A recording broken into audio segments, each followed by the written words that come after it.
What's up, you fantabulous fuckers? I don't know where I was going with that. Alright, so more Pokemon Ultra Moon goodness. I just got back from my job interview about an hour ago. I kind of wanted to cool off before I decided to record again. Probably going to do at least 5 videos today, hopefully. I don't know yet. But if I do 5, then that's about 2.5 hours of my life thrown into the garbage. So we'll see what happens. But we are on our way to going to, I believe, Mallow's trial is first. No, wait, no, not Mallow's trial. Fucking the water girl. I can't remember what her name is. But it's her trial, then Mallow's, and then followed by Yahweh's trial. So thankfully, we actually have some stuff to do in this video. We actually have, or for the next couple of videos, we actually have 3 trials on Akala Island, which is neat. Instead of that one pointless trial that we did on the first island. I think it's Melee Island, could be wrong on that. I honestly don't remember the names of every island here. Oh, amnesia. I forgot my Charjabug, or, yeah, Grubbin, sorry. Is rocking a special set. Oh, it's got Bug Bite though, at least, so. Fuck it. Bite his face off, Grubbin. I'm probably gonna have to do a little bit of level grinding later. Not particularly sure where I'm gonna go with it though. Might do some like off-screen stuff or whatever. Acrobatics did about as much damage as I expected it to. Vikavolt is probably going to be a final team member. I do want to do something that I've not done in a playthrough of Ultra Sun and Moon, or Sun and Moon though.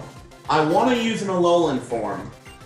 I know it seems kind of dumb that, you know, Alolan forms were introduced in Gen 7 and I never used one in a main playthrough, but as I mentioned either last video or the video before that, usually when I play a new Pokemon game or a new generation, my first couple playthroughs, I pretty much exclusively use the Pokemon that are introduced in that generation. The same will be true for the inevitable release of Pokemon Sword and Shield, which I'm probably going to get both. Actually, yeah, I'm going to get both, and I might do a giveaway of the other one. Probably going to go Pokemon Sword. We'll have to definitely get much more information about what the games entail before I decide on a specific version. But as it stands right now, I'm torn between using either Sobble or Scorbunny. I don't like Grookey, and I cannot imagine that it is going to look very good in its second and third forms. Based on its first form's design, I can't imagine it going up from there. Maybe even, maybe less, probably less. Gotta switch my fucking Pokemon, goddammit. I'm gonna see what happens if I use Z-Wrap. Kind of dumb to use such a weak attack as a Z move, but we'll see what happens. Arbok will definitely not be a final stay in the team. Currently she is just serving as the Paralyzer, so that I can capture some more Pokemon. I'm thinking maybe... Oh god, that looks cool. Just a bullet of a snake hitting you in the face. And it did next to nothing. Exactly as I expected. Wrap only has like, what, 15 power? 15 damage, something like that? So I'm not surprised that Breakneck Blitz did next to nothing. I think Breakneck Blitz's, or the Z moves in general's minimum damage is 100. I think.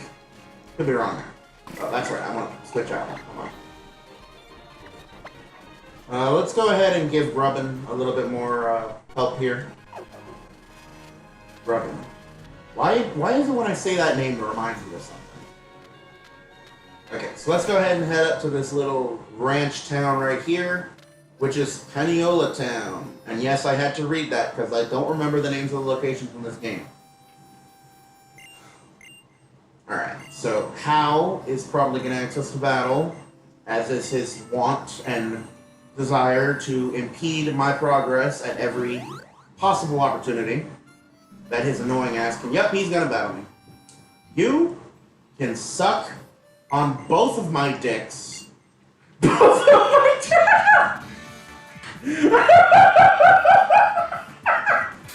I meant to say both of my balls! Well, sure, that works too. Both of my dicks.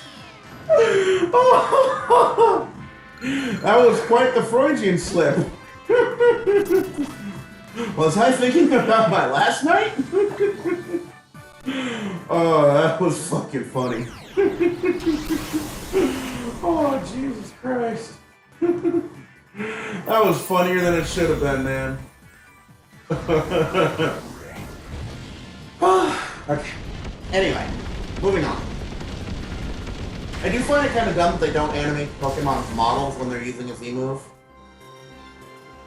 And even Breakneck Blitz powered by, or Tackle powered by Breakneck Blitz was not enough to cut my, to knock me out. But Thunderbolt didn't do enough to kill you, so Brionne. And yes, it's Brionne, maybe Brionne? Brionne could be possible. Yeah, I'll call it Brionne. I think that actually sounds better. Because I think it might be the same deal with Phione. The, God damn it, why'd you paralyze me? The, pretty much completely worthless Pokemon that happens when you breed a Manaphy with a Ditto. It would have been nice if Manaphy was the only legendary that you could actually breed and create more of itself, but instead you breed it and get a Pokemon that is substantially weaker. I do not understand why that is. Because you cannot breed a Phione with anything and create anything. I don't really see what the... Was that a fucking hay bale in the background? Or was that like my fucking TV, like, flipping out on me? I don't know what that was. As far as the Dragon type is concerned, which I will get a Dragon type at some point, I'm debating just going with Kommo-o. I do really like Kommo-o. If you haven't seen my top 5 favorite Dragon type Pokemon, I'm gonna revise that list at some point because my favorites kind of change here and there. But Kommo-o is one of my favorite Dragon types on that list, along with Noivern. But again, I'm gonna revise that because I do love Kommo-o, don't get me wrong, but I don't think I included Hydreigon on that list. And Hydreigon, fuck it. I'm just gonna call it Hydreigon, that's what I've been calling it for fucking 6 years. But anyway, I don't think Hydreigon was on that list, and it needs to be, because Hydreigon is, like, the best. It's actually the only pseudo-legendary where its special attack is higher than its physical attack. Actually, no, Goodra is the same way, but, you know, Goodra's special defense is its highest stat. And obviously, Kommo-o is with defense. You know, I thought about that, though, because, for Salamence, Dragonite, Tyranitar, and Metagross, their highest stats are attack, with each of them having at least 130 attack points. But in the case of Goodra, its special defense is highest, with a total of 150. Special defense. Kommo-o's is its defense with 125. And Hydreigon is its special attack with 125. So I'm thinking that whatever Dragon Pseudo that or whatever Pseudo in general that we get for Generation 8 will probably have its speed as its highest stat. Because that is the only stat out of the 5 remaining. Although we might just get one that has really high HP, and I really don't want that. HP is very good. I mean, it is what determines how long your Pokemon has in the battlefield, because, you know, HP is how the alive to knockout ratio is calculated. But Pokemon with a massive HP stat are not as useful as Pokemon that have high other stats. Or high stats all around, because with the exception of Chansey and Blissey, which have been pretty much viable and competitive since day one, but then again, they also have the highest stats in the game, period. Blissey being the only Pokemon in existence that has the max possible stat, which is 255. And if you're wondering why that is the max stat, I actually found this out not long ago. It's about, because in computers, it's a matter of how computer functions work. Because, oh God, I want to explain it, but I don't know how to explain it properly. I'm not fully aware of everything about my class yet. But I guess I know it has something to do with binary. Binary and bit sizes.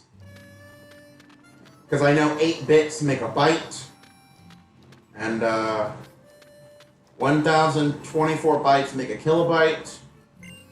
1024 kilobytes make a megabyte. What is going on here? I actually don't remember doing this part. Leave the poor little beautiful fucking Snow White Fox alone, you fucking punks! Why are you trying? No, I was over on the left. I was not over on the right of them. I teleported. Okay, cool. Am I going to kick their asses? I don't remember doing this in my original playthrough. This might be optional, actually, because I definitely do not remember doing this. Alright, you little fucking punks. Literally punks. I mean, the difference between the Team Skulls character model and the punk character model is the bandana and the hat. Or the bandana over the mouth and the hat. That's it. That's literally the only difference. Other than that, they are the same fucking character model. Alright, Moonblast, though you're dead and your stupid fucking mustache. I say the word fuck more times in a single day than all my friends do in a week. If I actually had to use a bleep to prevent myself from getting... Oh, see? My character is brave. Get out of the way, dude. Yo, you got lucky, Vulpix. Don't count on people to help you next time. Dude, why are you trying to fuck with a tiny little baby fox? Look how precious and sweet and cute and beautiful this thing is. Look at her. She's so sweet and beautiful. I want one. But I can't have one yet. Where's she going? Oh.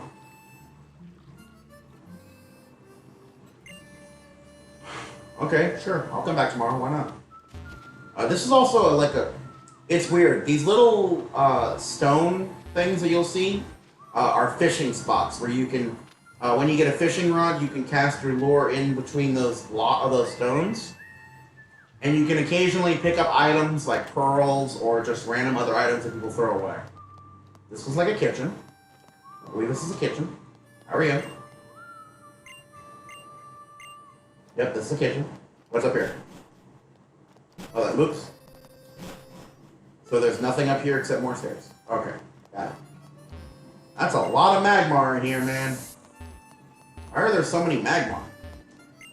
Hi. Oh. Ooh. From, well, somewhere? Did it just have a fucking ball up its ass? Why did that Magmar give me a quick ball out of nowhere? Let's go in here. Let me lay on the bed. This bed is fresh and clean, but you can still detect the faint whiff of sweat. Oh, I like it. That's funny. I never tried laying in the beds until now. What is this? A tarp covering a mirror? What about in here? Nothing? Okay. I just kind of wanted to goof off in this house for a minute. And yes, I know the stickers are just sitting right here, the totem stickers. You know what? For the sake of whatever, I'll pick this one up. There. That's what it looks like. I'm not picking up the others. I'm sorry. There's fucking 100 of the damn things, and they don't do anything important.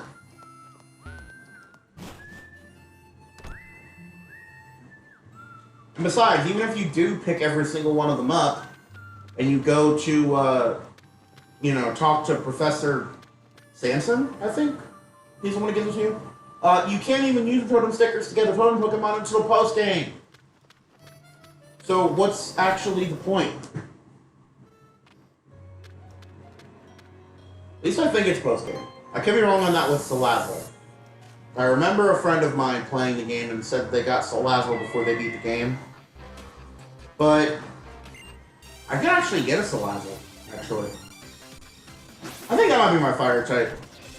I fucking love Salazzle.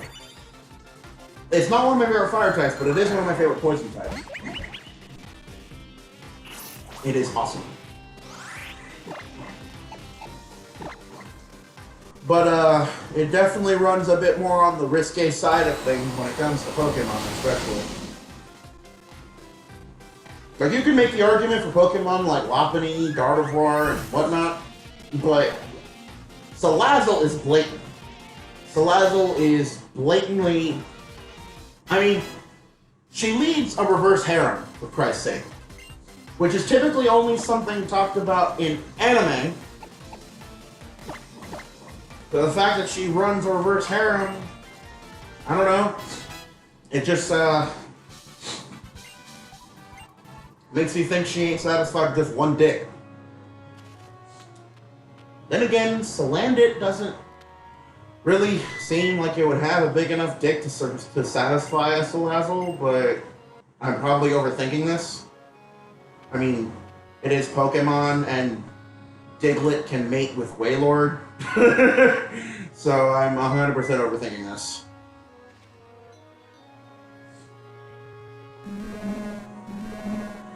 I would very much like to know in universe why all Pokemon have eggs instead of live birth. Or why the fact that Happiny is born with an egg already in its pouch. Or the fact that Kangaskhan is born with a baby Kangaskhan in its pouch. Or the fact that Mega Kangaskhan isn't even actually a Mega.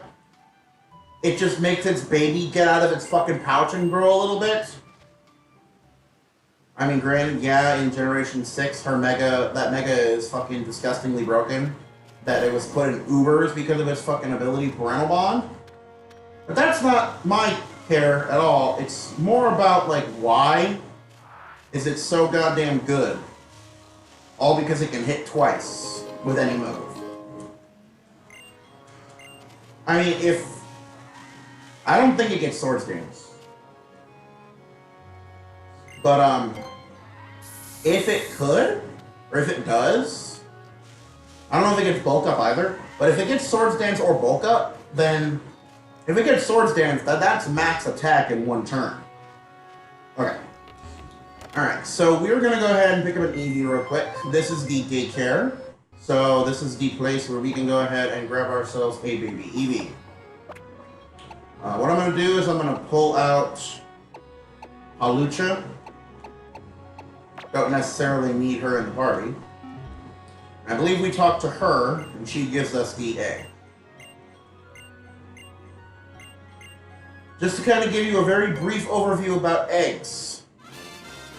Once you receive an egg, it will take a certain amount of steps to hatch said egg. There are a couple of ways you can speed up this process through either the Rotom powers, like that. I actually forgot that it did that. You can catch it, you can do it through the Rotom powers. Oh, real quick before I continue though. This lady over here will tell you your Pokemon's hidden power, as well as give you the TM for said hidden power. So, hidden power is a move that varies depending on the Pokemon's IVs. So I'm going to go ahead and check to see what my Noibat's hidden power is. Hidden power in Generation 4 and onward is a special attack move only. Be aware of that. However, thankfully, after Generation 6, it also got a buff in the fact that instead of varying between 15 base power and 70 base power, it is now a flat 60. Which is awesome for multiple reasons, specifically because it can be used with the ability Technician to gain a 50% power boost, which is cool. But yeah, about eggs. There's, I think, 2 methods to be able to hatch eggs faster in Ultra Sun, Ultra Moon. And obviously the first one I mentioned, which was the Rotom Powers. But the second and more common method is to have a Pokemon with either the ability Magma Armor or Flame Body in your party. Now in Generation 6, the way I did this with breeding, trying to get max IVs, which I'll explain that maybe in another video, was very simple. All I did was I grabbed a Talonflame with its normal ability, Flame Body, and then I used that Talonflame for my flyer, and then just kept it in my party in order to hatch my eggs faster. But yeah, each Pokemon, including legendaries, even though they don't normally appear in eggs, has a set egg hatch rate. The egg hatch footsteps required is how many steps it takes before the egg hatches. This can range anywhere from, I believe, the lowest is 4,000 steps to as much as 50,000 steps for things like legendary Pokemon. Again, you can't usually get legendaries in eggs, so that's a little different. The only legendary Pokemon you can get in an egg is what I mentioned before, which is Manaphy. Manaphy and Phione. So I guess 2 legendaries, whatever. Anyway. Thinking about doing a video about like the best to worst legendaries, or just my opinions on all the legendaries. Kind of like bullet style, you know? Couple seconds to load each one. That kind of thing. But yeah. So the egg that I got will hatch into an EV after we've walked enough. And the Rotom Power, I believe, doubles the value of each step. So each step, instead of being 1, it counts as 2, so it theoretically will hatch the egg twice as fast. As far as what I'm going to use EV for, tough to say. Part of the reason I don't want to use Noivern or Eevee, or any evolution, is because of the rival.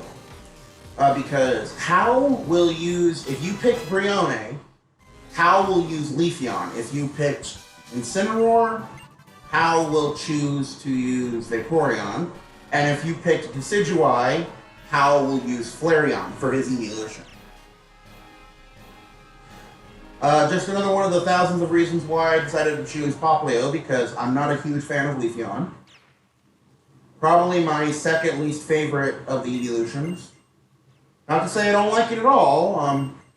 Saying it's my second least favorite evolution doesn't really matter, because I like all the evolutions, so, you know, obviously one has to be the least and one has to be the most.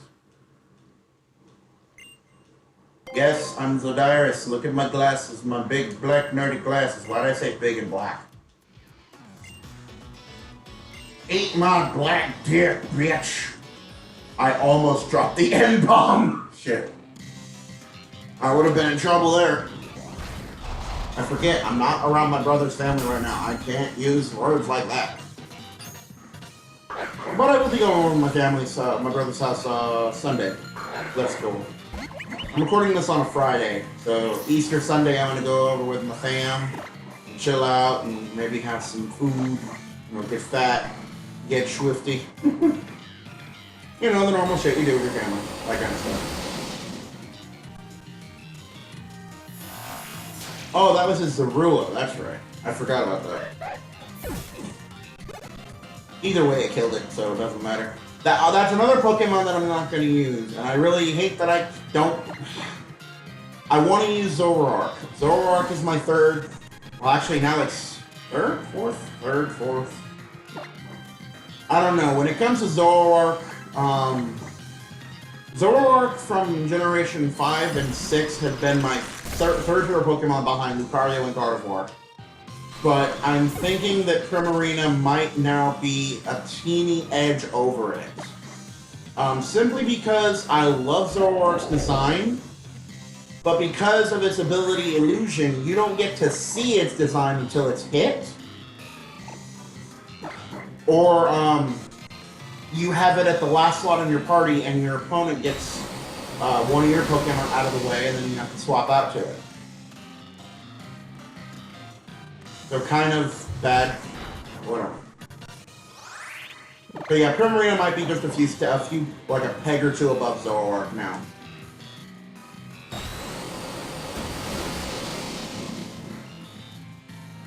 And also, apparently, according to Cerebi anyway, Silvally and Type Null are considered to be extra, legendaries. Like sub-legendaries. That the same category that the Ultra Beasts are in, as well as all the legendary trios. And of course, Keldeo is mythical. What else?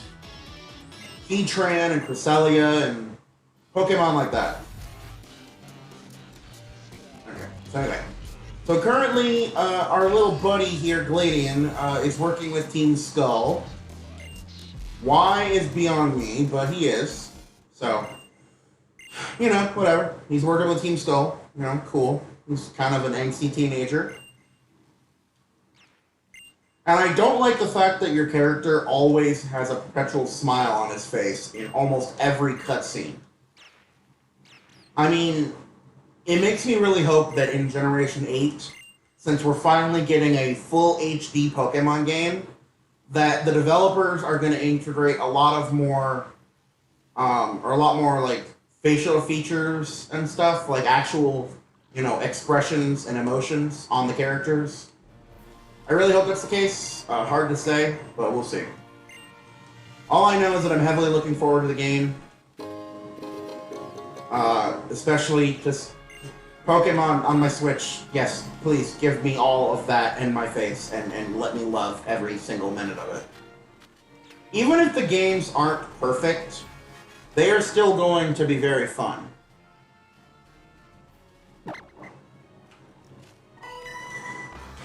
I mean, it's Pokemon, and we're currently at 809 Pokemon if we are counting up to Meltan and Melmetal.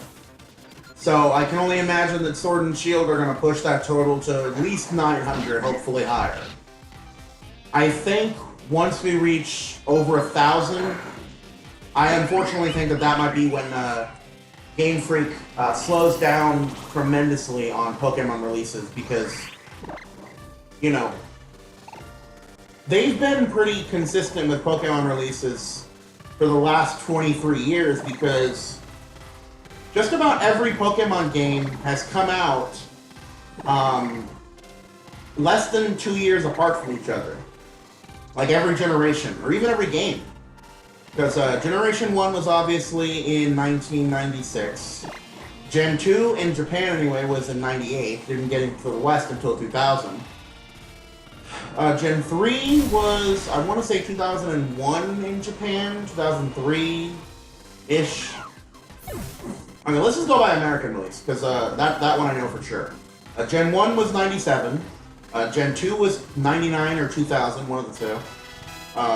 Then we had Gen 3 in 2002, and 2003. And then, of course, Emerald in 2004, Fire Red and Leaf Green in 2004, XD and Coliseum in 2005, Diamond and Pearl in 2006, Platinum in 2008, Heart Gold and Soul Silver in 2009, 10, something like that.